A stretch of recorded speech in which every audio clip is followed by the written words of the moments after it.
So after seeing Kubo and the Two Strings, we were really inspired to start doing some origami. It's a swan. That's no moon. Right, so we're all back together again. The boys are back in town. We're going to be reviewing Kubo and the Two Strings. So let's get up that randomizer. Who's going to be talking about the plot for this film? Oh, by the way, when we saw the film, we got this really fucking cool poster for free. So, you know, if you don't want to see the film, then this should be some reason to go, because they might still be giving those out. But that being said, who's going to be talking about the plot for Kubo and the Two Strings? Kieran.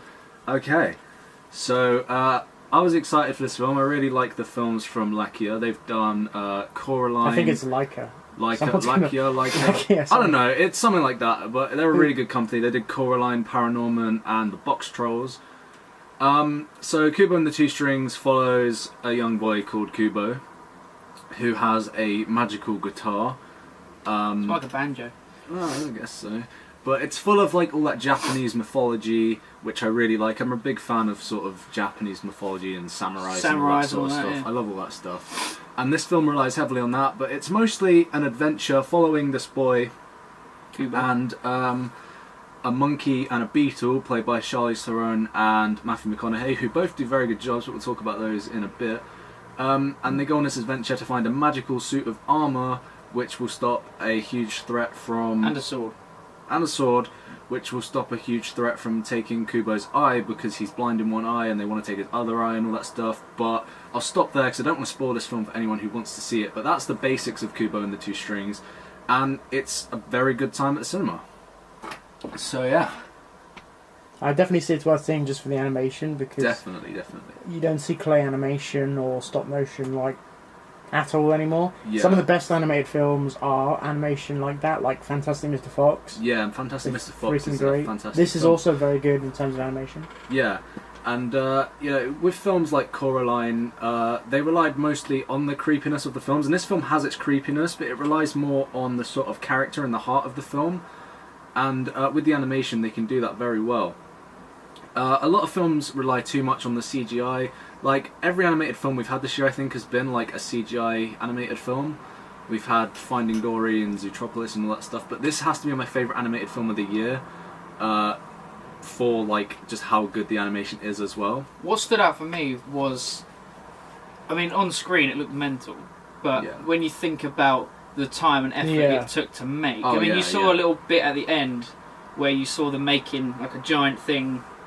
Yeah, they had a 17-foot skeleton. Yeah, it was really 17 foot. And they made it and animated it, like made it move and everything, like with stop motion. Yeah, and you could just see how much effort went into it. I just think that's crazy. I actually did some research into the behind-the-scenes stuff. I watched a video on it, and they showed how they'd done it, and they basically made the skeleton to be like in scale with the Kubo puppet.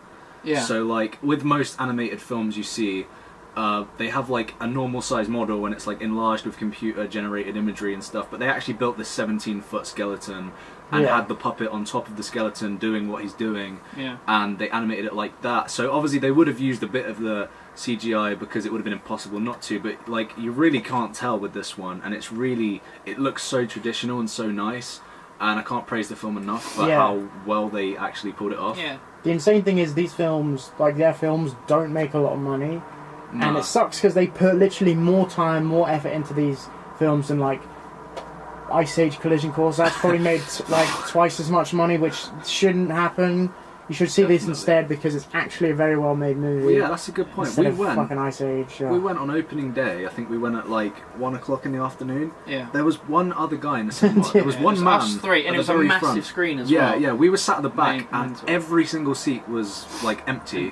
Even when we booked, I think there were more seats taken than people were in there, and I don't see why. Because I want people to see this film. I mean, like. This film, if this film doesn't make enough money, like the studio is less likely to make more of these type of films with the animation, put all the effort in, because people just aren't watching them, and that's a massive shame, because I want to see more from this company, and you know, this has got to be one of the best films of the entire year for me.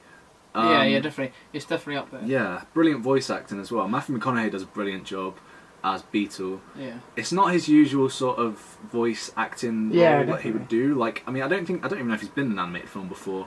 that I can think of, but like he actually put on a different voice for this film, and it's not you sort couldn't of, tell if you didn't know he was in it. You wouldn't know it was him. Certain points he's got his typical all right Yeah, accent, yeah. but you know, for the most part, he sounds really different. And Charlize Theron as Monkey as well, very good. Yeah. I mean, like, she was awesome. She was probably another one of my favourite characters in the film. I think as well, for a stop motion movie, like the cinematography, you Oh, can call amazing! it that, was Absolutely crazy. amazing. Like just some of the shots, Even the landscapes and stuff. yeah, exactly. The amount of absolutely brilliant. effort that must have gone into making the backgrounds and the actual characters themselves is mental. There's not many negatives I can say. If there is anything negative I can say about this film, it's that the first sort of maybe 20 minutes are a bit slow.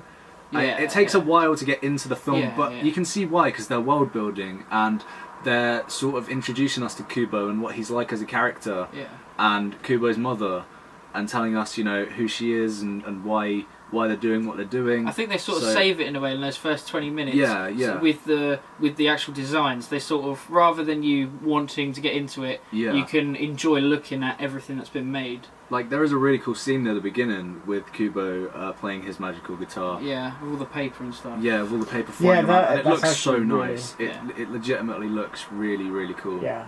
I think we should mention the kid who played Kubo is called Art Parkinson. Brilliant job who was from him in as well. Game of Thrones. Yeah, he played one of the Stark children. Rickon Stark. Yeah.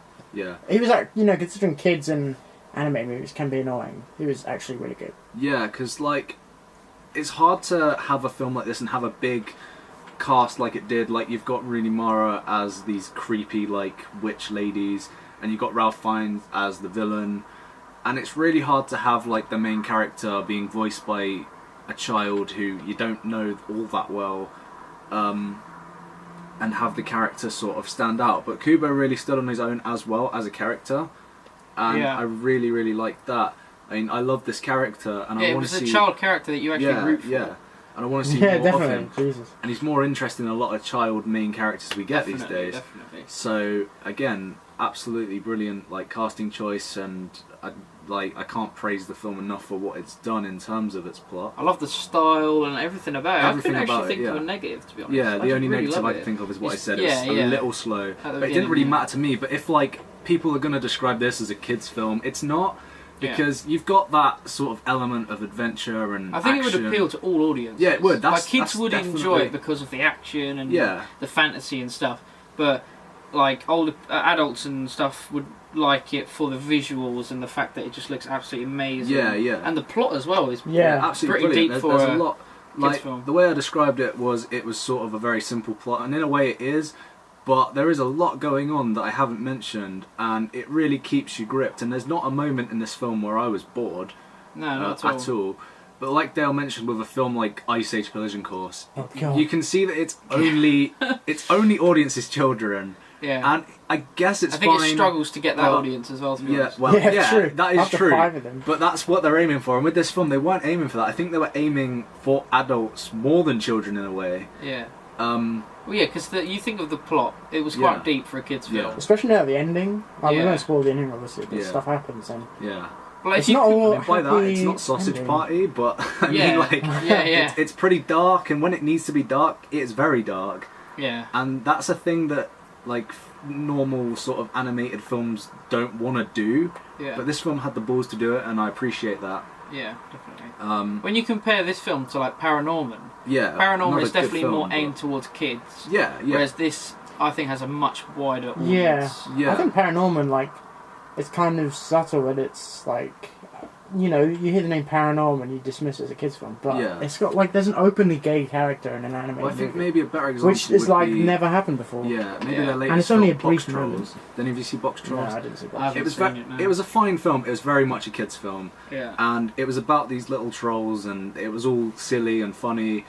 And that one was very much a kids' film. This one's nowhere near Box Trolls. I mean, Box Trolls is fine, but compared to this, it's, like, not great. Yeah. But when you look at this film, it's clearly, made for everyone, like you said. I would see it again. I would buy it on Blu-ray. I'd say definitely, if you haven't seen it yet and you want to go to cinema this week, see this, or Hell or High Water. I mentioned in Hell or High Water that 2 films this week came out and they were my favourite films of the year so far. That was this and Hell or High Water. So see those 2 over whatever else has come out.